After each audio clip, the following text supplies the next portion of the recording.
Hey everybody, Scout Crafty here again. It's Mega Mosh Monday, not Mishma, Mega Mosh. We got a heck of a programmed scheduled for today. A lot to talk about. First thing we're going to talk about is when I went to the tool meet, the Long Island tool meet last week, I picked up a couple of acquisitions for the show projects. And I know you're wondering what I picked up. Let's get right to it and see what I got. Okay, first item that we picked up was this vintage low-profile vise, which I've never seen before. I'm sure a lot of you haven't. And a lot of you mentioned in the comments about this vise, saying, I think you might have picked it. This was $20. My good friend Lenny always has good stuff. Lenny had this. And now, this is I did a little research, and thank God, because there's some numbers on here, and a little lettering over here. Anyway, this vise apparently was made by a company called Zeeco, Z-E-E-C-O, and it was a low-profile vise. There's something unusual about this, as you can all see. And the first thing is that this base here, this base just looks extremely heavy-duty. This is a heavy vise for the size. It's just about 22 pounds, which is very heavy for this little vise. And look at the size of the holes for the bolt, the hold down. It's just, you know, there's something strange about this. I don't know what it was used for. Now, the vise came with a couple issues, and the reason I bought it is because I thought this would be a fun... I know you all like vise restorations. The king of vise restorations on YouTube is my buddy Jim, from Jim's Tool Restorations and stuff. And Jim always does great vices, but I've never seen anything like this before. I don't know anything about it. But one thing that the issue that this vise has is the jaws. Now, from what I can understand, this vise came originally with two V channels down the center. Here's the jaw here, and a V channel is usually meant so that it could hold round stock at an angle or something. So that V channel probably was a weakness here, and the jaw, probably the bottom half of the jaw, broke off. You could see there. And then somebody filed it, I guess, you know, so that it was not so. But the jaws are not replaceable. Let me talk a little bit about replaceable jaws real quick. Okay, almost all the vices you're going to find today all have replaceable jaws. There's a few reasons for that, but the replaceable jaws really do come in handy, especially if you're going to use different kind of, depending on the work you're going to use it for. So, for example, if you're doing woodworking or if you're doing sheet metal work, you would want a smooth face jaw that would stop the marring from happening on your wood or softer materials. If you're working with typical machinists, would have some kind of ridges on here or gripping surface, so that to stop the part from turning or spinning if you're doing any cutting or filing or things like that. So these jaws can be custom made. You can make soft jaws out of copper, bronze, brass, plastic, Delrin, whatever you want. So that's the beauty of having replaceable jaws. Now, the jaws traditionally are not very super hard, because you don't want to have super, you know, that'll mess up your part. You want them hard enough that they don't wear down easily, but soft enough that they're not going to crush everything you put in or screw up the threads of something or whatever. Now, with this particular vise, the Zeeco, the jaws were not, they were not replaceable, and they were cast into the actual casting of the vise. Now, I thought this would be a great project for the channel, because what we could do, and I'd like to do it with just hand tools, nothing special like a milling machine or something, but just hand tools, taking a hacksaw, cutting this down straight, cutting this down, because this one here is a little worn on the inside, cutting these, leveling them off with a file, and then making two new replaceable jaws for here. But what do you think of this vise? Pretty interesting, huh? So that's the first thing we picked. Next up, I got this tool just because I think you would like to see how this operates and what it is, and what a great tool it was for many years. And take a look at this. I'm sure some of you know right off the bat what it is, but some of you might have never seen one of these before. These are very common. You'll find them a lot of times. And it's a beautiful little tool if you know what it is. And have you figured it out yet? What this is, it's a gasket cutter. So let me run it through the wire brush real quick and demonstrate how this works. This goes into a typical, you know, you could use it into a regular brace like that, that accepts those type of square shank holders. Here we are off of the wire brush. We just did a nice cleanup on this, and there is a marking on here. I don't know if you can make that out. Can you make that out? I'll try and blow it up there. I can't make that out, but anyway, we'll take everything apart here. You see now you could sharpen these blades. This is really high quality steel that they used to make, and you can see we'll just put this together. And let me show you how you cut out a gasket. Now, many times on old braces, this is called a brace, it's like a hand drill, you'll see a chuck that looks very similar to this, okay? And this chuck was meant to take these square type bits. You could see they fit in here like this. You put it all the way down, and this will close up on here and give you a really nice, secure hold on here. Now, once this is in, and again, you can lock this here to tighten this up. Once this is in, I'll show you how this works. Now, years ago, gasket paper would come in sheets. You would buy like a 8x10 sheet of gasket paper or whatever, and depending on the size of gasket you needed to make. So let's say you need to make a gasket for a mason jar or something like that, a round gasket. You typically would take a piece of scrap wood here we have underneath, just scrap, hopefully softwood. And then what you do is you just take an awl and you make a little indentation in the middle, because that's going to be waste. And you mounted your gasket cutter into your drill here, your brace. And when you put this in here, I'm going to show you how this works. I'm going to do this lefty so I don't interfere with the camera, but you would bring this around like this, and you could see what it will do.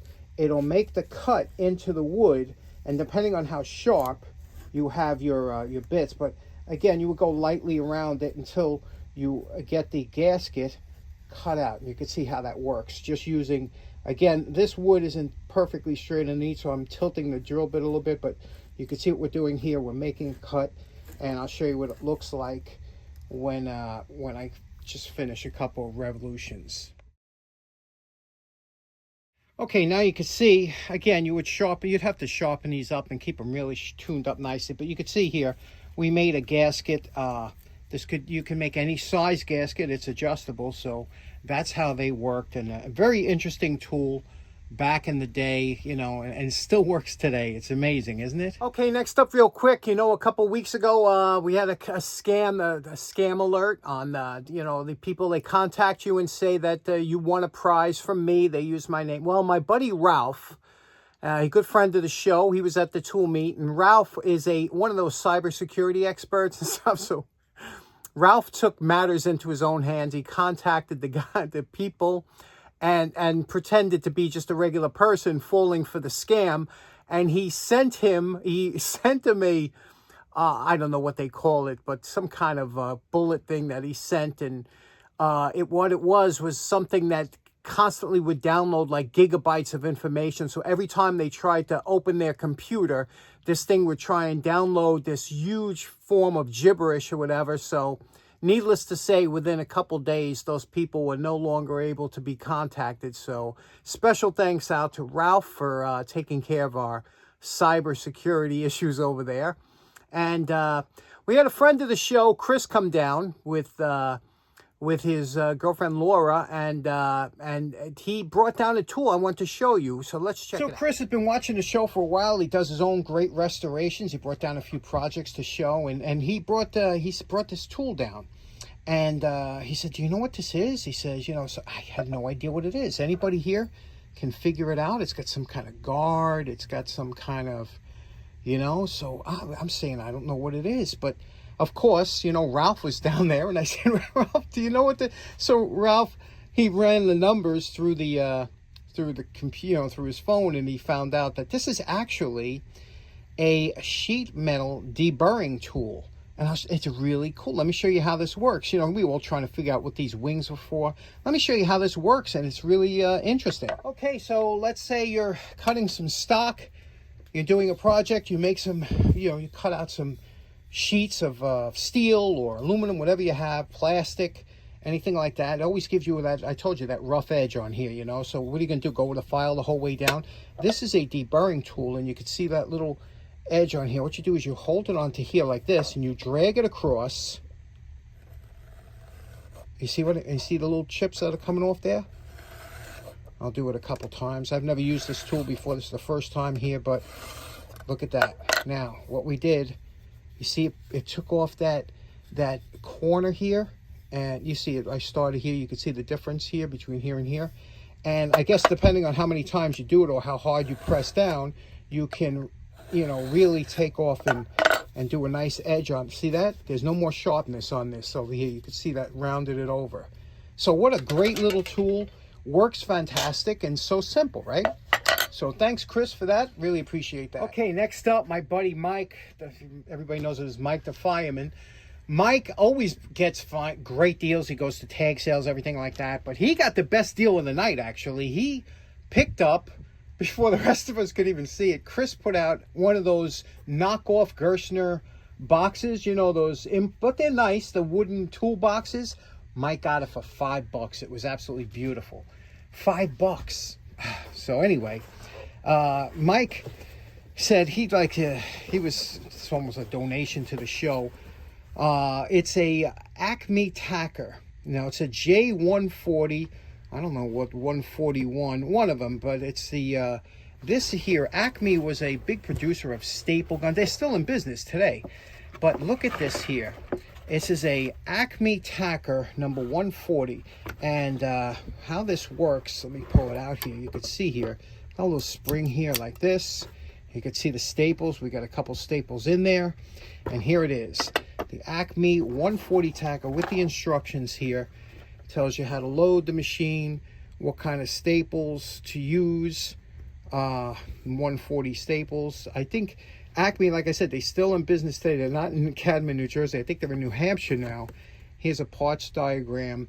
And let me show you how this works and why this is so interesting, this particular model, which is, you very rarely see this model. Let me show you why this is so unusual that you don't usually see. This is the staples, the actual staples that came with. This is an Acme 140 staples, okay?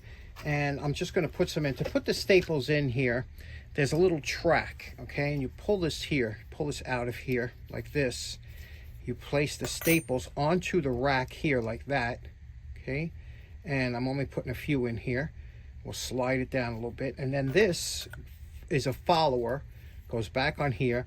And then this is a little spring keeper that keeps tension on the staples to keep them feeding correctly. Now, if you look at the other side of this, which is really cool, look at the other side, you could see that how that wheel and the spring goes around it. Do you see that? Isn't that interesting? And then you just put that on here like that. This will keep the follower, the pressure against the staples. Now you're ready to go. Now when you press down on this, a little steel plunger, you can see it here, will push the staple through.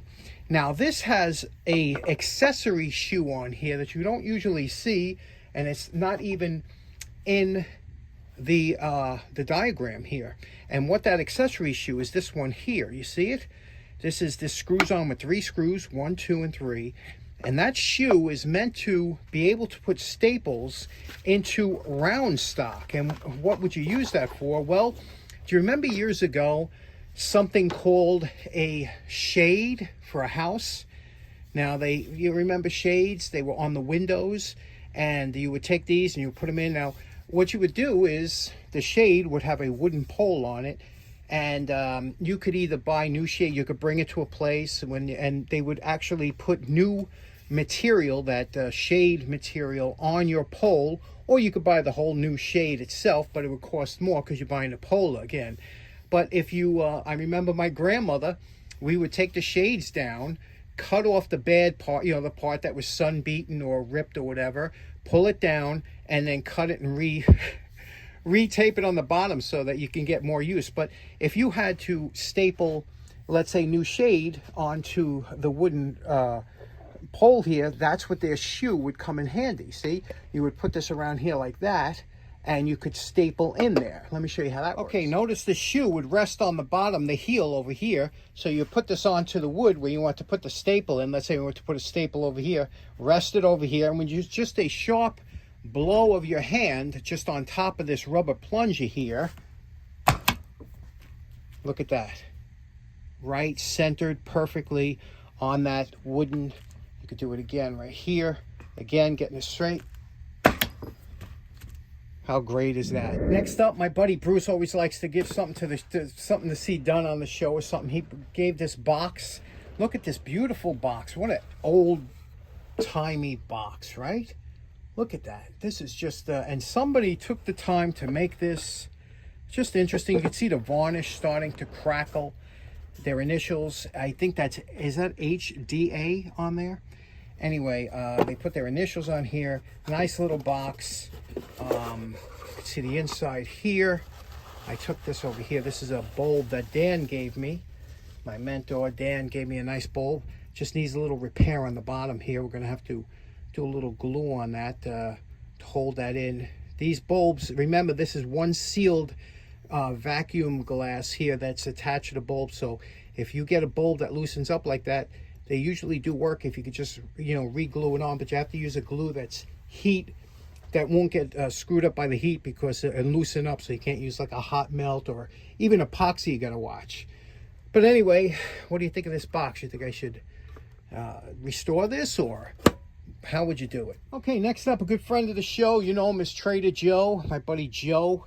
He always likes to bring stuff down to put on the channel. And this here, he belongs to this app, and it's called Temu. And what it is, I guess it's a direct source for Chinese goods and inexpensive goods. And he just likes to fool around on there. He says, you'd be surprised at the cheap stuff that you can find on there. He got this.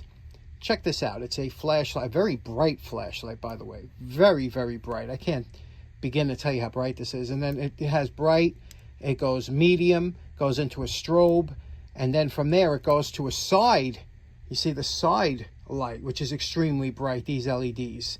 It's rechargeable, and it has a USB port so that you could charge your phone.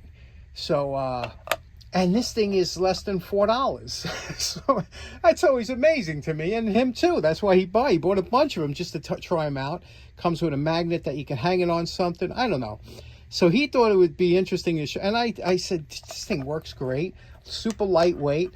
Can recharge your phone in a pinch, and for $4, you know. But that's the thing, I guess, with these like Alibaba and all these other websites, you go directly to China, and you don't have to buy in bulk either, and the shipping is really inexpensive. So Joe, thanks for bringing that down. Okay, so in closing, I can't believe that was 17 minutes already, but I do have one other item I want to show you. I'll show you again on Wednesday, a really good item. That'll take some time, so we can't squeeze it in now.